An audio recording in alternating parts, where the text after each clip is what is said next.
കൂടുതൽ വാർത്തകളും വീഡിയോകളും കാണാൻ ഈ ചാനൽ സബ്സ്ക്രൈബ് ചെയ്യുക. കൂടെ ബെൽ ബട്ടൺ അമർത്തുക. Please subscribe our channel. നമസ്കാരം. എല്ലാ മാന്യ പ്രേക്ഷകർക്കും ജ്യോതിഷ വിശ്വാസികൾക്കും എന്നെ ഇഷ്ടപ്പെടുന്നവർക്കും ഞാൻ ഇഷ്ടപ്പെടുന്നവർക്കും ഏഷ്യ ലൈവ് ചാനലിലെ എപ്പിസോഡിലേക്ക് നിസ്സീമമായ സ്വാഗതം.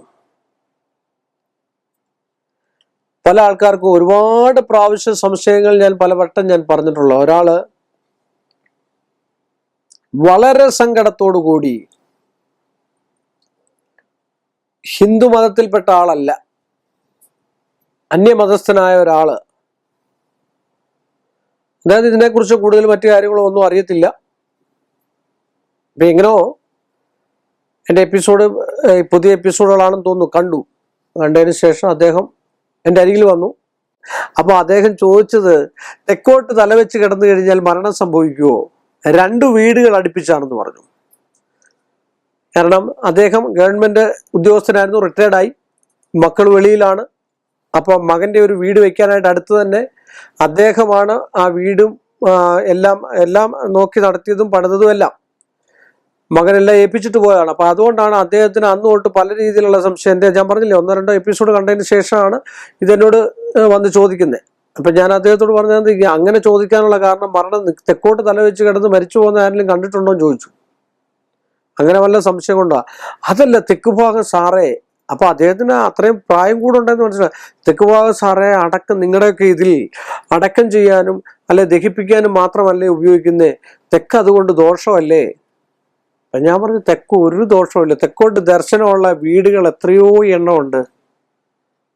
ഏറ്റവും ഉത്തമമാണ് തെക്കിനി, വടക്കിനി, കിഴക്കിനി, അതൊക്കെയുണ്ട്. കണക്കുകൾ വെച്ചിട്ട് നമ്മള് 4 കെട്ടും ഒക്കെ നിർമ്മിക്കുന്നുണ്ട്. 4 കെട്ടെന്ന് പറഞ്ഞാൽ തന്നെ 4 വീടിന്റെ കണക്കാണ്.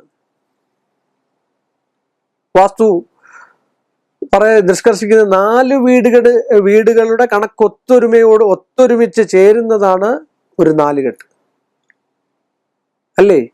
സത്യമാ. ഒരു വീടിന്റെ കണക്കല്ല, ഒരു 4 കെട്ടിന്, 8 കെട്ടിന്, 16 കെട്ടിന് ഇങ്ങനെയൊക്കെ വരുന്നത്. മനസ്സിലായോ?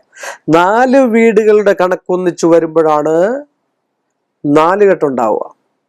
അപ്പോൾ അതിൽ തെക്കോട്ട് തലവെച്ച് കിടക്കുക. 4 കെട്ടല്ല, ഇത് സാധാരണ വീടാണ്, നല്ലൊരു വീടാണ് പണിതിരിക്കുന്നത്. അതിന്റെ പ്ലാനും മറ്റു കാര്യങ്ങളൊക്കെ എന്നെ കൊണ്ട് കാണിച്ചു. പക്ഷെങ്കിൽ നല്ലതായിട്ടാണ് പ്ലാനൊക്കെ വരച്ചിരിക്കുന്നത്. വാസ്തു സംബന്ധമായിട്ടുള്ള വിഷയത്തോടു കൂടി തന്നെയാണ്, മറ്റു ദോഷങ്ങളോ ഒന്നുമില്ല.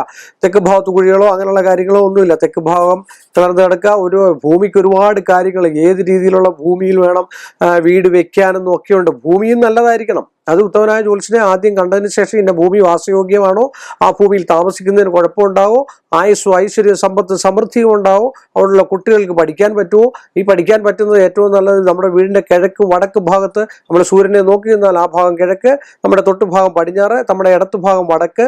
അപ്പം കിഴക്ക് പടിഞ്ഞാറ് ഭാഗത്തിന്റെ മധ്യത്തിലിരുന്ന് വേണം കുട്ടികൾ പഠിക്കാൻ. അങ്ങനെയൊക്കെ ഒരുപാട് കണക്കുകളും കാര്യങ്ങളും ഒക്കെ ഇതിനകത്തുണ്ട്. ഖണ്ഡങ്ങളുണ്ട്, വീഥികളുണ്ട്, യമവീഥി, പിന്നെ പിശാചവീഥി, ദേവവീഥി, ഇങ്ങനെയൊക്കെ നമ്മൾ ഖണ്ഡങ്ങൾ തിരിച്ച് തെക്കിനി, പടിഞ്ഞാറ്റിനി, വടക്കിനി, ഇങ്ങനെയൊക്കെയാണ് നമ്മൾ ഒരു വീടെന്ന് പറഞ്ഞാൽ തന്നെ വാസ്തുവാണ്.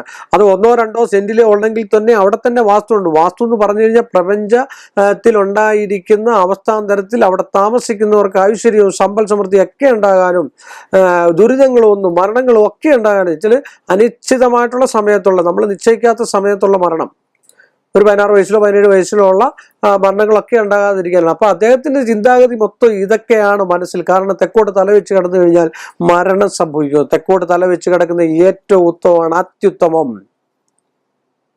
പഴയ കാലം മുതൽ പറയുന്നതാണ്. തെക്കിന് 4 കാര്യങ്ങൾ പറയുന്നുണ്ട്. അതുകൊണ്ട് തെക്കോട്ട് തലവെച്ച് മാത്രമേ കിടക്കാതെ ഞാൻ അദ്ദേഹത്തോട് പറഞ്ഞു. അതുപോലെ ഒരുപാട് കമന്റ് ഇതുപോലെ വരുന്നുണ്ട്. തെക്കോട്ട് തലവെച്ച് കഴിഞ്ഞാൽ മരിച്ചു പോകുമോ, തെക്കോട്ട് തലവെച്ച് കഴിഞ്ഞാൽ ആ കുടുംബം നഷ്ടപ്പെട്ടു പോവോ, നശിച്ചു പോവോ, ഒക്കെ അത് ആൾക്കാരുടെ സംശയങ്ങളാണ്. പലരും പല രീതിയിൽ പറഞ്ഞു കൊടുത്ത് ഈ തെക്കെന്ന് പറയുന്ന ഒരു വസ്തുവിനെ നമ്മൾ എന്താ പറയാ, മോശമായിട്ടാണ് എല്ലാവരും കാണുന്നത്. നന്മയ്ക്കും കൊള്ളാവുന്നതാണ് തെക്ക്. യേശു പറയുന്ന പോലെ പാപം ചെയ്യുന്നവരെല്ലാം അങ്ങ് പാപികളാണോ? അല്ല, യേശു പറയുന്നത് പാപത്തെ വെറുക്കാനാ പറയുന്നത്, ആളിനെ വെറുക്കാൻ പറയുന്നില്ല. എന്ന് പറയുന്നത് തെക്കിനെ വെറുക്കാൻ പാടില്ല. തെക്കിന് എന്തിനു വെറുപ്പ്? തെക്ക് ഭാഗം ഉണ്ടായത് തന്നെ ഭഗവാൻ വെച്ചാൽ നമ്മുടെ ഏറ്റവും കാന്തിക ശക്തി നിലകൊള്ളുന്നത് തെക്ക് വടക്ക് ഭാഗത്താണ്. വടക്ക് നോക്കി എത്ര പേരെ തെക്കോട്ടും വടക്കോട്ടും ആയിരിക്കുന്നത് അല്ലേ? നമ്മൾ പറയുന്നില്ലേ തെക്ക് വടക്ക് നടക്കുക എന്ന് പറയുന്ന എന്ന് പറഞ്ഞല്ലേ അത് തന്നെ ഇങ്ങനെ ഇരിക്കുന്നത്. അപ്പൊ അത് തന്നെ ആലോചിച്ചാൽ നമുക്കറിയാം ഏറ്റവും കൂടുതൽ കാന്തിക ശക്തി, ഏറ്റവും കൂടുതൽ പിന്നെ ആകർഷണത്തിലുള്ള അത് തന്നെയല്ല തെക്കോട്ട് തലവെച്ച് കിടന്ന രക്തചംക്രമണം ഏറ്റവും നന്നായിട്ട് നടക്കുന്ന നാട്ടിൽ രക്തഓട്ടം നടക്കുന്നതായിട്ടുള്ള ഒരു അവസ്ഥയും കൂടെ ഉണ്ട്. ഇത് ജ്യോതിഷാചാര്യന്മാർ നേരത്തെ പറഞ്ഞിരിക്കുന്നു, പിന്നീട് വന്ന ആൾക്കാർ ഇത് കണ്ടുപിടിച്ചിരിക്കുന്നു. ഇത്രയേ ഉള്ളൂ, ഇതിന്റെ കഥ എത്രയേ ഉള്ളൂ. അപ്പൊ അതുകൊണ്ട് തെക്കോട്ട് തലവെച്ച് കിടക്കുന്നത് ഏറ്റവും ഉത്തമമാണ്, അത്യുത്തമമാണ്. രാവിലെ എഴുന്നേറ്റ് വലത്തോട്ട് തിരിയുമ്പോൾ തന്നെ കിഴക്കാണ്, സൂര്യൻ അഭിമുഖമാണ്. ഒരു കാരണവശാൽ ഇത്രയും കാര്യം മാത്രം, ഒരു ഞൊടുക്ക് സാധനം മാത്രം നിങ്ങൾ മനസ്സിൽ ഓർത്തിരുന്നാൽ മതി. പൃഷ്ഠഭാഗം, നമ്മുടെ പുറകുവശം സൂര്യൻ അഭിമുഖമായിട്ട് വരാതെ കിടന്നോളൂ. ബാക്കി എല്ലാ ദിക്കുകളും നമുക്ക് തലവെച്ച് കിടക്കാൻ കൊള്ളാവുന്നതാണ്. അതിൽ അതിശ്രേഷ്ഠം തെക്ക് ഭാഗമാണെന്ന് പറഞ്ഞുകൊണ്ട് ഈ എളിയ മനുഷ്യന്റെ ഈ ചെറിയ എപ്പിസോഡ് ഞാൻ ഇവിടെ അവസാനിപ്പിക്കുന്നു. വീണ്ടും നമ്മൾ തമ്മിൽ കാണുന്നവരെ എല്ലാ മാന്യ പ്രേക്ഷകർക്കും എൻ്റെ നിസ്സീമമായ നന്ദിയും കടപ്പാടും. കൂടുതൽ വാർത്തകളും വീഡിയോകളും കാണാൻ ഈ ചാനൽ സബ്സ്ക്രൈബ് ചെയ്യുക. കൂടെ ബെൽ ബട്ടൺ അമർത്തുക. Please subscribe our channel.